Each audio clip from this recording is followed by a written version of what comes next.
Le saviez-vous?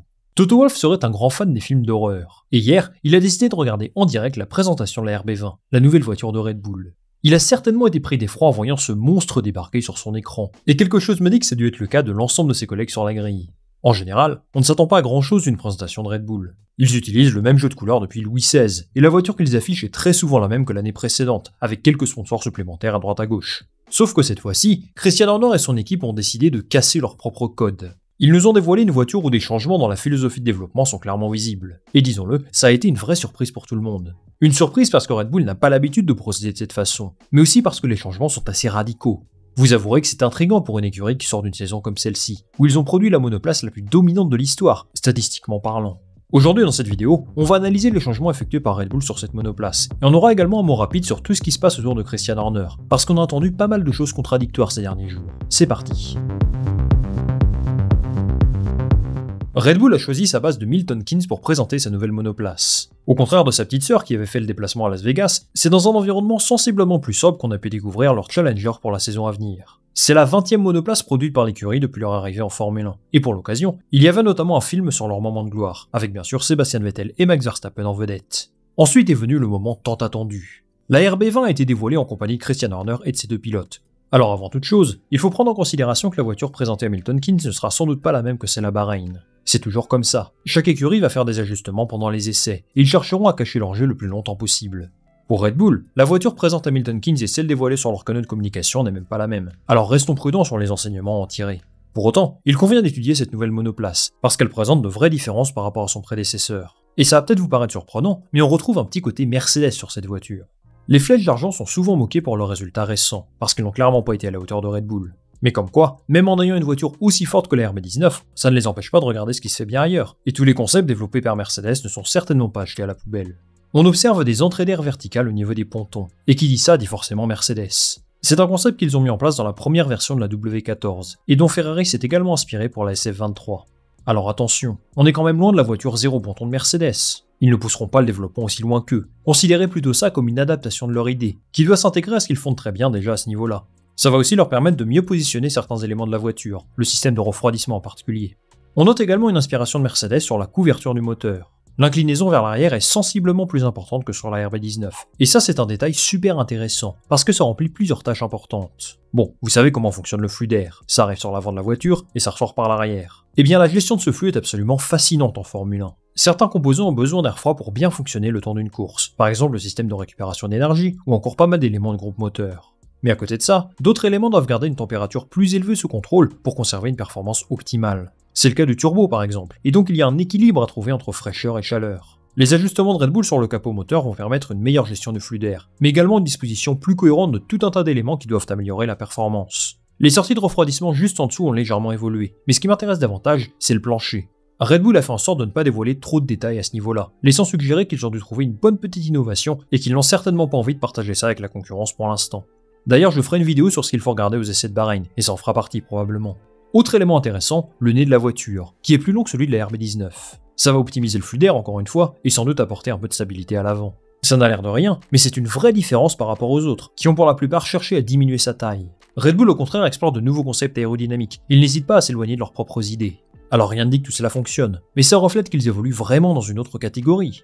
Alors que beaucoup cherchent à copier et intégrer des concepts de la RB19 sur leur voiture, eux poussent le développement beaucoup plus loin.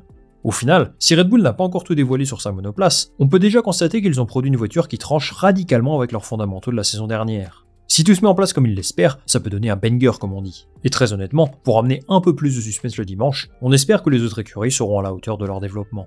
Dans un entretien accordé à la Formule 1, Pierre Waché, le directeur technique de l'écurie, a utilisé une expression qui reflète bien la saison 2023 de Red Bull. La force de leur monoplace vient aussi de la faiblesse de leurs concurrents. Il faut évidemment les féliciter pour tout le travail accompli, mais soyons conscients que les autres écuries ont vraiment peiné, et qu'eux ne s'attendaient pas à être aussi forts. Si vous êtes un fan d'une autre écurie ou simplement un autre, vous espérez sans doute une concurrence plus relevée que l'an passé. Mais le fait qu'ils aient plié le championnat aussi rapidement, eh bien ça montre l'avance qu'ils ont sur la grille aujourd'hui. Rien ne garantit que leur monoplace soit aussi performante que l'an passé, mais ils ont quand même des bases très solides pour y croire. D'une part, les réglementations n'ont pas trop évolué, ce qui suggère qu'une écurie qui a le bon concept en 2023 a quand même peu de chances de s'écrouler la saison suivante. Attention tout de même à ne pas se brûler les ailes. Un nouveau concept d'aérodynamique signifie également plus d'erreurs possibles, ce qui offrirait une ouverture pour les autres équipes sur certains grands prix. Des réglementations inchangées peuvent également permettre un certain rapprochement entre les écuries, parce qu'il y a forcément une limite de performance quelque part. Mais reste à savoir où se situe cette limite, et personne n'en a la moindre idée aujourd'hui. C'est Red Bull qui va donner le tempo, et réussir une saison comme celle de l'an passé serait un accomplissement extraordinaire. Alors qu'une seule victoire leur a échappé en 2023, ils viseront un perfect cette année, et il faudra que les autres élèvent leur niveau de jeu pour les en empêcher. Voilà pour la RB20 les amis. Dites-moi en commentaire ce que vous en pensez, si vous croyez qu'ils vont faire encore mieux que l'an dernier, ça m'intéresse de connaître votre avis là-dessus. Avant de se quitter, on doit évoquer bien sûr la situation autour de Christian Horner. Beaucoup disaient qu'il serait absent de cet événement, mais au final il était bel et bien là pour répondre aux questions des journalistes. Alors si vous n'avez pas suivi l'histoire, Horner est actuellement sous enquête interne pour comportement inapproprié envers une employée de l'écurie. C'est un processus qui prend du temps, et donc on connaîtra les résultats d'ici à quelques semaines. Horner était plus que présent pendant cette présentation. Il avait un rôle central, puisqu'il a évoqué le passé de l'écurie, dont il fait partie depuis le début, et aussi les objectifs pour cette saison. Au final, c'est assez logique qu'il soit là, puisque jusqu'à preuve du contraire, il est présumé innocent. Et je pense que son absence aurait créé encore plus de remous dans son écurie, et elle n'a franchement pas besoin de ça.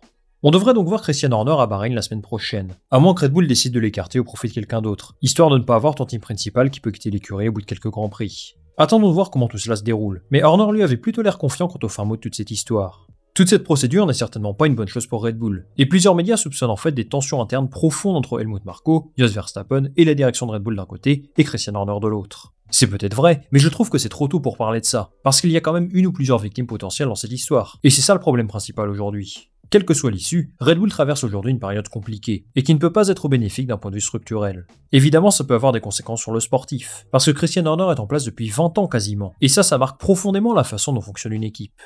Pour terminer, j'aimerais avoir un petit mot pour les pilotes. Sergio Pérez et Max Verstappen vont entamer respectivement leur 4e et 9e saison pour Red Bull.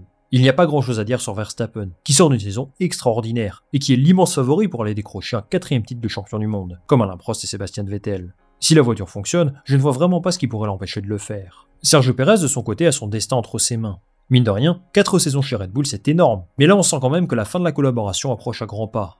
Même s'il a terminé vice-champion du monde, ses performances sont très insuffisantes avec une voiture comme celle-ci. Christian Horner l'a dit, c'est lui et seulement lui qui peut décider de son destin. S'il est au niveau, je pense vraiment qu'il peut prolonger l'aventure pour une saison, en attendant quelqu'un d'autre en 2026. Si ce n'est pas le cas, je pense que ça pourrait précipiter sa fin de carrière. On aura l'occasion de parler de Pérez dans une autre vidéo, mais c'est un pilote qu'il faudra surveiller cette saison, parce qu'il détient les clés de l'un des baquets les plus convoités de la grille. À lui d'en faire bon usage. C'est terminé pour cette vidéo les amis, merci beaucoup de l'avoir regardé. Je vous attends nombreux en commentaire pour me donner votre avis sur la RB20, et si vous croyez qu'elle peut faire encore mieux que la saison précédente, moi je lirai tous vos commentaires attentivement, comme d'habitude. Pensez à liker cette vidéo si elle vous a plu, et bien sûr à vous abonner pour m'offrir un maximum de soutien et de visibilité. Je vous souhaite un excellent week-end, et on va se retrouver très rapidement pour une nouvelle vidéo. Salut, à la prochaine.